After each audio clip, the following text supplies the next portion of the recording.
This is FYI News 13, brought to you by SSPTV and the Hazleton Standard Speaker. For your information, there's no school across the area, but we're going to get a history lesson all about Thanksgiving next. Happy Thanksgiving, and we are grateful that you are spending part of your holiday with us and you won't be disappointed. All right, quick, summarize the first Thanksgiving and tell me how the holiday was made popular during the 19th century. I'm just kidding. Keep eating your stuffing. We have a professional here to tell us all about the history of Thanksgiving. But first, we checked in with some local grade school students. Well, I remember that the Pilgrims and the Indians, they all went together to have a big feast. They were thankful for all their stuff and all their food that they had. The Pilgrims came over by the Mayflower. Was it easy for them over here? Who helped who? The Indians helped Do you remember what they helped them do? grow food. Do you remember any of the key players in the story? Squanto. We did talk about the Mayflower and the 3 boats, the Nina, Pinta. Wait, I think that was a different one. That's Columbus. What's Yeah. the third boat? Nina, Pinta. And Stenton. You get the hardest question of the day. Who are the pilgrims? Who are these pilgrim people? They're from overseas. Do you know where? England. Do you like history? You do? Why do you like it? Because it's interesting. If I went out on the street right now in Hazleton, do you think a lot of people would be able to tell me about Thanksgiving? Not that much. Not that much? Why do you think so? Do you think people just don't know about it? They just eat and... Yes. Should we know more about it? Yes. Big thank you to the third grade students from Holy Family Academy talking about Thanksgiving. And as the last little girl said, we should learn more about Thanksgiving. So that's what we're going to do right now. I'm very happy to be joined by Dr. Justin Nordstrom, who is an associate professor of history at Penn State, the Hazleton campus. Dr. Nordstrom, thank you so much for being here. And as you can see, the kids, they had their own ideas about Thanksgiving. You said they did pretty well for their age. Very well, yes. I was very pleased. Before we jump into the actual historical event of Thanksgiving, what are some of the misconceptions about Thanksgiving that many people might have that you've noticed? Sure. Well, the group that we heard described here, the Pilgrims, the misconception people have is that they celebrated a Thanksgiving, and they do what we do, which is to celebrate it at the same time every year. And that's really not true. The Pilgrims didn't have one Thanksgiving. They had multiple Thanksgivings, and they would have celebrations to commemorate the end of a long drought or a military victory. And these were spontaneous events. The Pilgrims probably had dozens or hundreds of them in the first few generations in Massachusetts. There's no specific significance to the original feast in 1621. Actually, for the most part, the Pilgrims forgot about it. It wasn't until the year 1841 that a historian named Alexander Young found in his research one sentence from one letter when a pilgrim was writing back to a friend in England. And it's from that one place that we have this big holiday that we celebrate today. We don't even know the actual date of the first Thanksgiving because the Pilgrims didn't think it was worth remembering. And so really the Thanksgiving holiday that we all celebrate has a lot more to do with the 1800s than it did with the original celebration in the 1600s. Interesting. So from that one event that happened much, much later in history. My next question I wanted to ask you, and you hit on some of it there too as well, but if you were going to give us a lecture right now on the first Thanksgiving, the significance of it, what are some key points and what would you want to tell us about? Sure. Well, actually, the students did a pretty good job giving some of the basics, and some of the parts of this story would seem really familiar. So the group of people we call the Pilgrims would perhaps better be described as the separatists. They wanted to separate from the Church of England and practice what they saw as a simpler version of Christianity. To do that, they had to flee England. First, they traveled to Holland, and then in 1620, they arrive in what's today Massachusetts. The voyage and its aftermath was incredibly difficult for this community. Out of the roughly 100 original travelers, more than half will die before the first Thanksgiving a year later, and their community is devastated by disease, and they're in almost constant starvation. The early crops that they brought with them from England to grow wheat don't survive in New World soil, and what allows them to continue is the help of the nearby Wampanoag Indians. The Indians show the Pilgrims how to grow New World crops, especially corn, beans, and squash, and when this new round of crops is first harvested in 1621, the governor of Massachusetts, William Bradford, announces this communal Thanksgiving celebration. And that part, with some significant changes that occur later on, is maybe the foundation for what we celebrate today. And finally, what fascinates you about Thanksgiving? What do you look at it as a historian, and what really sticks out to you? Well, what's interesting about the Thanksgiving holiday is that in many ways, the holiday that we celebrate today owes a lot more to the later work in the 1800s. If the original holiday was kind of forgotten about by the Pilgrims, we owe our contemporary celebration to this particular writer, Sarah Josepha Hale. She was a writer and editor of a prominent magazine, and she hears about the historical work being researched on Thanksgiving. She becomes fascinated by this idea, and she's really the person that popularizes it in the American mind. She's really determined. She writes a series of letters to U.S. presidents. Most of them ignore her, but she's really persistent. And in 1863, acting on her suggestion, President Abraham Lincoln, in the midst of the Civil War, decides to issue a statement proclaiming the last Thursday of November as a celebration of Thanksgiving. And so here the nation is in the midst of Civil War, and Lincoln says, even at this difficult time, we need to be remembering the benefits of the American landscape, the unity of the American people. I have a quote here from Lincoln that I wanted to read. He says that even in the midst of tragedy, we should be gratefully acknowledging, as with one heart and one voice, the whole of the American people. And I think that's a really interesting part of the story, that we associate Thanksgiving with relaxation and being with friends, but in the original feast in 1621 and in the event that popularizes it as a national holiday in 1863, in both times, it's really a period of being thankful even when things aren't at their best, even during periods of crisis. It's important to remember that we're still a community even when things are at their worst. Thank you to Dr. Justin Nordstrom. He'll be back on Black Friday on FYI to talk about kind of the history of the food we eat on Thanksgiving. Well, coming up, we have a special guest over for dinner. Ron Marchetti drops by on a Thursday to talk about the old Hazleton-West Hazleton football rivalry. And after this break, we'll put you in the holiday spirit with the music of the local band 1224.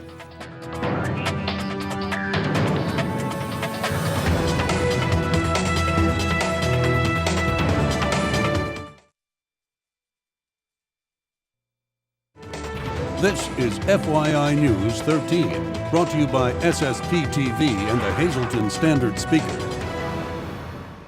Tomorrow is Black Friday, the official start of the holiday shopping season. Lisa Sugart has details on a special promotion designed to encourage everyone to shop locally. Well, every year at this time, the Greater Hazleton Chamber of Commerce offers a wonderful shopping promotion for the downtown, and this year is no different. It's called Get Wrapped Up in Downtown, and it's the 2014 promotion. Linda Mantush is the marketing assistant for the Greater Hazleton Chamber of Commerce. She's here to tell us all about it. So how exciting is this new promotion? Well, we have a fresh look on the promotion this year. As you stated, Get Wrapped Up in Downtown. We want to encourage customers to come down and shop with the merchants downtown. We have a lot of businesses here that we'd like to get extra foot traffic for the holidays. So we're offering a coupon in the Standard Speaker, Panorama, and on our website, 10% off to come down the first 2 weeks in December to shop. And then as an added bonus, you'll be able to fill out an entry blank to fill out for a cash prize, and we'll draw that winning ticket on the second Friday in December, December 12th, between 5 and 7. Santa's coming for pictures and for a craft for the kids. So we'd like you to come down during the second Friday events. We'll draw the winner at 6:45 at that event. And we just want everybody to come to the downtown for the promotion. And well, it's really great, Linda, that you're going to be offering this special prize. So it's a pretty big cash prize that people can win. Well, at least $300. That's a lofty goal, and we're working towards that. The more merchants that we have to participate, of course, it may go up a little bit, but we're guaranteeing $300. So that's different, and it's a great prize. It'll help during the holiday season. And there's a variety of merchants, so people can buy just about anything downtown. That's right. We don't have a complete list. You can look for that complete list in the Standard Speaker and on our website as we get closer to the event. But we would like everybody in the downtown, all the merchants, to get involved. And it's a great way to to have people come down and create added traffic to the downtown. Well, we're seeing a lot more added traffic with new businesses opening in the downtown, with the revitalization effort that's underway. So this is just more positive things for the city of Hazleton, right? That's right. And the city looks wonderful now. And it's time to get out on the sidewalk, go visit the merchants, and see what they have to offer, because there's a lot of good things in the downtown. I remember as a kid going downtown to shop for Christmas, and it was always a wonderful event, so it can be wonderful for you and your family. Remember, it's Get Wrapped Up in Downtown, this big promotion the first 2 weeks in December, and then they're going to have the drawing for at least $300 in cold cash on the second Friday during that celebration, and you can come down and see Santa and Mrs. Claus for photos, and all kinds of drawings and everything will be taking place. The kids will be doing crafts, and then at 6:45, the big drawing for the money. So shop, you might win. It's all exciting, it's all good, it's all happening in downtown Hazleton. Holiday special here on FYI, and I'm very, very happy, very thrilled, and I try to stay emotionally detached from most of the stories that I do, be very professional, but I can't do it when 1224 is around. And again, I'm not saying it because they're here right now, some members of the band, but you guys really do. You rock, the shows are great, and they're getting ready, 13th year of touring around the area, and that area is growing. We have Lenny and Bobby Kaczynski with us today from the band. We appreciate them joining us. Let's talk about the emotion. I covered a show a few years ago, did a whole piece on it, and I'll tell you what, I was trying to hold my own, but there I was laughing, crying, and honest to God, really it was. The moments get you. What is it like when you're on stage? Do you feed off of that? Do you feel it as well? Yes, we definitely do. We feel that we have so much admiration for all the other people that graced the stage with us. We're just overwhelmed with gratitude that you could get so many talented people on one stage. We literally do well up ourselves and feel so grateful, so humbled, and what a great message to share with so many great people that we really do consider our family all year round, for sure. If you're not familiar with 1224, you should be, but if you're not, kind of in the Trans-Siberian Orchestra style, rock, classical, that Christmas vibe, have your own original music as well, what we'll get into. And Bobby, the vocals in that too is part of what makes me emotional and all this too. Beautiful. And I mean, what is it like for you when you're up there and you're performing and singing the touching songs, really? Thank you. I'm just going to have to say it's magical. It really is. The whole month, 35 days of just magic on stage, and like Lenny said, the admiration that we have towards each other. We're just very encouraging to each other, and it's magic on stage, off stage, and hopefully we can portray some of that to the people that come out to see us as well. Definitely awesome. I don't know if it's mixed with the time of the year as well, but it all works. And this year, getting ready for 2014, I think you said lucky number 13. What has it been like getting ready to hit the road and get everything going? What do you, anything added this year? Just talk about the show a little bit. For sure. We couldn't be more excited. We're doing, as Bob has mentioned, we're doing 17 shows in 35 days, 15 different cities in the tri-state area. So the preparation, we have never, I can honestly tell you, in the 13 years from when we started as a 5-piece band to now a 16-piece full rock orchestra, we've never had a year that we had the quality performers, the right people at the right place at the right time, the right music. There's new shows, new story, new vibe, new energy, new lights, lasers. I mean, we try to keep taking it to another level every year. Nowhere near, of course, our heralded and coveted Trans-Siberian Orchestra, which we try to be like a tiny emulation of. But we have so much respect for what they do. If we could take a little bit of that magic, bring it to the local area. We've been practicing, all year round to be able to unleash the show. So yes, there is new elements here. I wanted to go back in time a little bit. First album I listened to, Miracle on Rock Street. Here's my favorite 1224 song. It's called Carol of the Drum. Let's take a little listen and then we'll talk about it. Very naughty.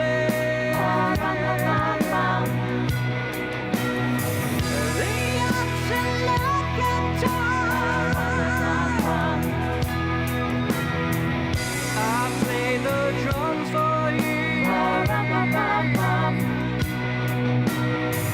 I play my best for you.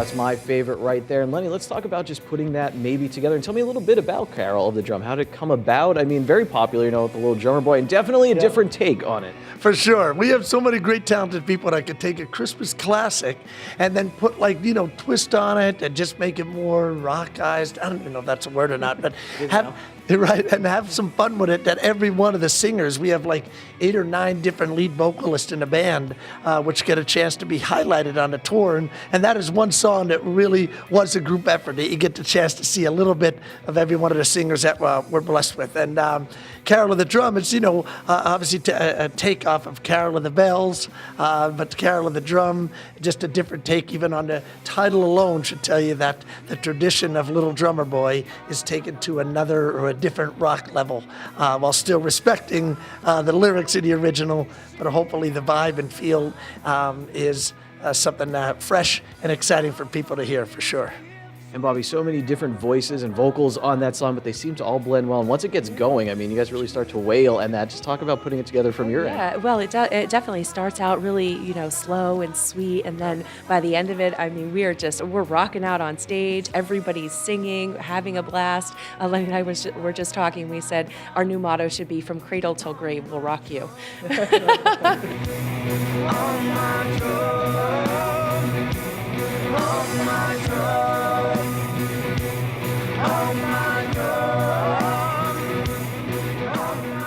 Now you can purchase both 1224 albums on their website, or you can download them right to your mobile device and play them on your phone through iTunes or Google Play. FYI, we'll be right back with a special sports on this holiday edition.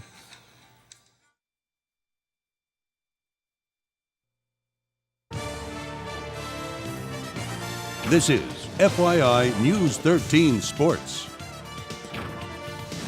When you think of Thanksgiving, you think of football. When you think of football in the Hazleton area, you think of Hazleton, West Hazleton. And when you think of Hazleton, West Hazleton, you have to think of Ron Marchetti, well, at least anything with sports in our area. And Ron, thanks for being with us on this Thanksgiving. And also, this was a big part of your life, this game. So I wanted to travel. Time travel does exist when you're talking to Ron Marchetti. And let's go back when you were a kid. What was it like around the game? What was your day like? From the moment you woke up, what was the day like?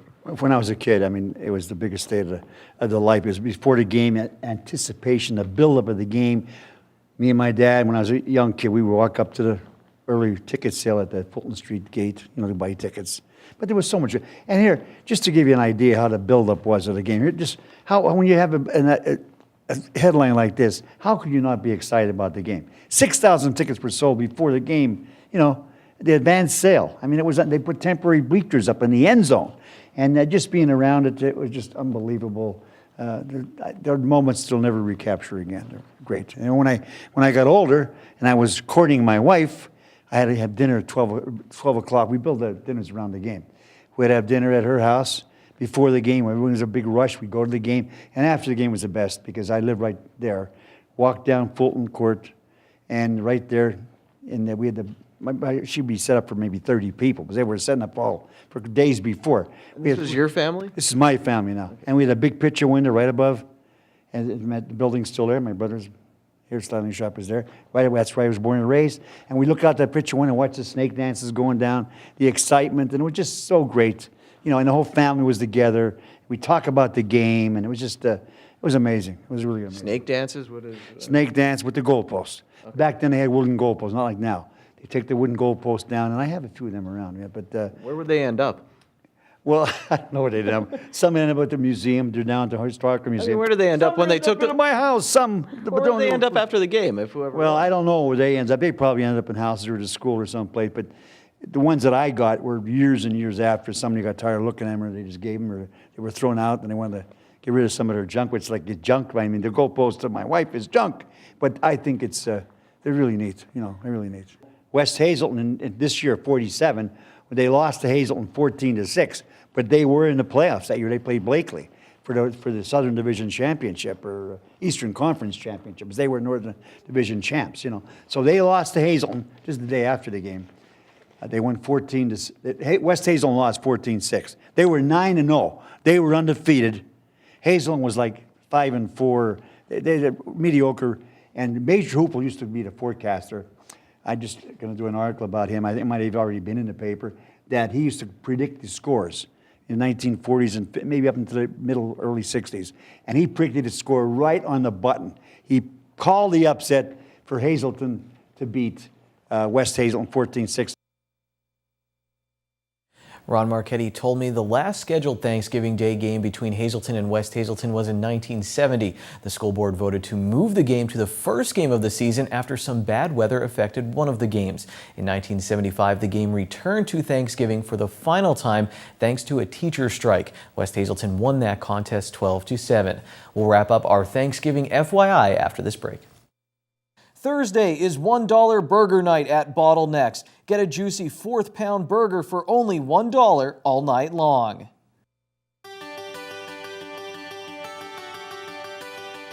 And we're back here with PPL's Melinda Stump. Thanks for joining us and happy holidays to you. Thank you for having us. I'm excited about the holidays. Yes, and as you can see, SSPTV, we're using more electricity. We have our tree up, and I know you at home, you'll be cooking more, using more electricity. So today we're focusing on some safety tips when it comes to your home this holiday season, right? That's correct. Safety is extremely important to PPL. And we found out that 130,000 people have house fires during the month of December. So we want to get the message out there to make sure that you are safe during the holiday seasons. Electricity is very important to all of us. We couldn't function without it, and we are putting more lights on, especially we're using electrical outlets, and hopefully we're using them as we should be to avoid such accidents from occurring. But there are some tips when you're doing your decorating that you can follow along at home with these simple tips. That's correct. So many of you go out and chop down your tree, and that's very, very exciting. But when you bring that tree in the house, it's really important that you make sure it's hydrated. In addition, you want to keep all decorations, including Christmas trees, at least 3 feet from your heating equipment or open flames, such as candles or fireplaces. You want to turn off all indoor and outdoor electrical decorations and heating equipment before leaving the home or going to bed. And always unplug your electrical decorations before replacing the bulbs or fuses. That's an interesting tip, but sometimes people don't think about that. And I know when you get up, when you're getting really excited about putting up your lights, you sometimes staple them. Be careful when you're stapling them not to staple them into the electrical wires. That can cause a problem. Some other tips you have to avoid fires in your home: never leave a stove or toaster or oven unattended. Again, it's the hustle and bustle of the holidays. Some of these things might seem like we should know not to do it, to be there and attended, but you get busy and we're all trying to multitask. That's correct. That is correct. In the holiday season, we're cooking, we're doing a lot of things. We're trying to make something and then we're walking away. So it's really important that when you're cooking, you never leave your stove unattended. We at PPL want to keep all of our viewers, all of our customers safe, so please be safe this holiday season. And you could also visit the website holidaysafety.org for more safety tips. Join us next week with PPL. Tomorrow on our Black Friday show here on FYI, we'll have more from Dr. Justin Nordstrom from Penn State Hazleton talking about Thanksgiving food. And we'll also have the final installment of our interview with Russ Kanzler. That's it for now. Have a very happy Thanksgiving and take it easy, everyone.